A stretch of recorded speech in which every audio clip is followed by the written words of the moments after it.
नमस्कार दोस्तों, civil engineering support के एक बहुत ही महत्वपूर्ण वीडियो में आपका स्वागत है। मैं हूं आपका दोस्त इंजीनियर अभिषेक सिंह।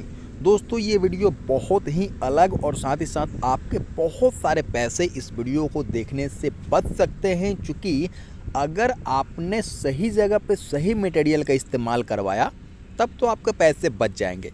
लेकिन बहुत बार होता है ऐसा है दोस्तों कि कुछ लोग जो है वो इनिशियल प्रॉफिट देख करके, मतलब शुरुआती अगर कम पैसा लग रहा है तो लोग ऐसा काम भी करवा लेते हैं जिससे उनको आगे चल कर के लॉन्ग टर्म में दोस्तों उसका खामियाजा भुगतना पड़ सकता है। अब जैसे देख सकते हैं, प्लिंथ बीम के नीचे एक घर बन रहा है।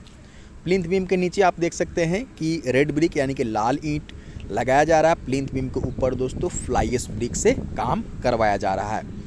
अब दोनों को अगर दोस्तों कंपेयर करें कि फ्लाई ऐश ब्रिक और रेड ब्रिक, आखिरकार कोई एक ही ब्रिक क्यों नहीं इस्तेमाल किया गया और नीचे रेड ब्रिक और साथ ही साथ फ्लाई ऐश ऊपर क्यों किया गया, तो इसके लिए मैं आपको फैक्ट पे दोस्तों बात करना चाहता हूं। जो टेक्निकल टर्म है ये आपको समझ लेना चाहिए।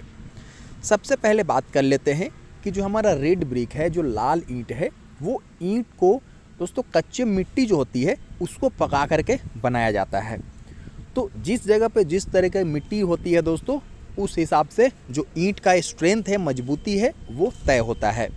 लेकिन दोस्तों फ्लाई ऐश ब्रिक में क्या होता है कि फ्लाई ऐश ब्रिक दोस्तों केमिकल बॉन्डिंग से बना हुआ एक ईंटा होता है। वो केमिकल के जरिए दोस्तों उसको बनाया जाता है। ठीक है, फ्लाई ऐश में दोस्तों केमिकल मिलाने और सीमेंट मिलाने के बाद में ये जो फ्लाई ऐश ब्रिक है ये तैयार होता है।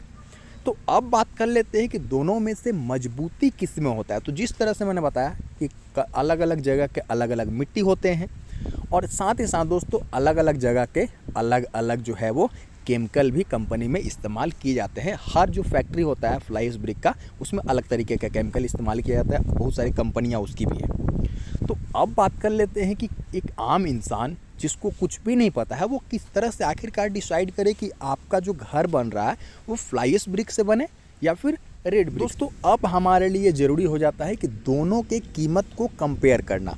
तो दोस्तों जो लाल ईंट होता है वो लगभग मैं आपको बता रहा हूँ, जहाँ पे मैं हूँ, एक नंबर ईंटा अभी दोस्तों 7.5 रुपये प्रति पीस के हिसाब से मिल रहा है। आप अलग अलग जगह में रहते होंगे, नॉर्थ साइड में दोस्तों ये प्राइस जो है वो 10 रुपये तक भी जाता है प्रति पीस के हिसाब से। ठीक है, लेकिन दोस्तों फ्लाई ऐश ब्रिक मैं जहाँ पे रहता हूँ यहाँ पे दोस्तों 4.5 रुपये प्रति पीस से लेकर के 5 रुपये तक दोस्तों वैरी कर रहा है। तो मुश्किल से 50 पैसा 1 रुपया का अंतर और होगा, और मुझे नहीं लगता है कि इससे ज़्यादा कहीं भी अंतर दोस्तों होने वाला है। तो अब बात कर लेते हैं कि लगभग दोनों में दुगना का फ़र्क है दोस्तों। लेकिन फिर भी अगर दोस्तों टेक्निकल टर्म पे देखेंगे, अगर दोस्तों कागज़ पे देखेंगे तो फ्लाई ऐश ब्रिक मजबूत होता है। लेकिन दोस्तों एक्चुअल प्रैक्टिस में अगर देखेंगे तो जहाँ पे लोड बियरिंग स्ट्रक्चर की बात आती है, वैसे घर जिनमें कॉलम या फिर बीम नहीं दिया जाता है, वैसे घर में आप देख रहे होंगे कि पुराने समय से ही लाल ईंट का प्रयोग किया जाता है, क्योंकि सारा का सारा जो भार होता है वो ईंट पे ही होता है।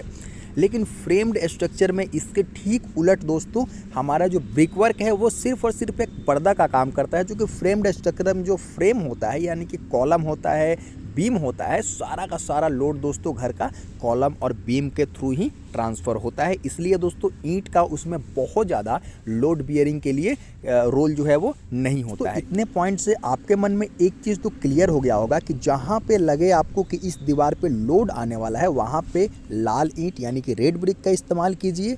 और अगर लगता है आपको कि आपको सिर्फ और सिर्फ घेरा के लिए, पर्दा के लिए देना है, तो आप चाहें तो फ्लाई ऐश ब्रिक का इस्तेमाल कर सकते हैं। लेकिन फिर से एक बार बोल रहा हूं दोस्तों कि अगर कंप्रेसिव स्ट्रेंथ के दर्जे पे देखेंगे तो आपको पता चलेगा दोस्तों कि जो फ्लाई ऐश ब्रिक है वो पेपर पे बहुत ज़्यादा मजबूत साबित होता है with compare to red brick. तो इस चीज़ का भी ध्यान देंगे।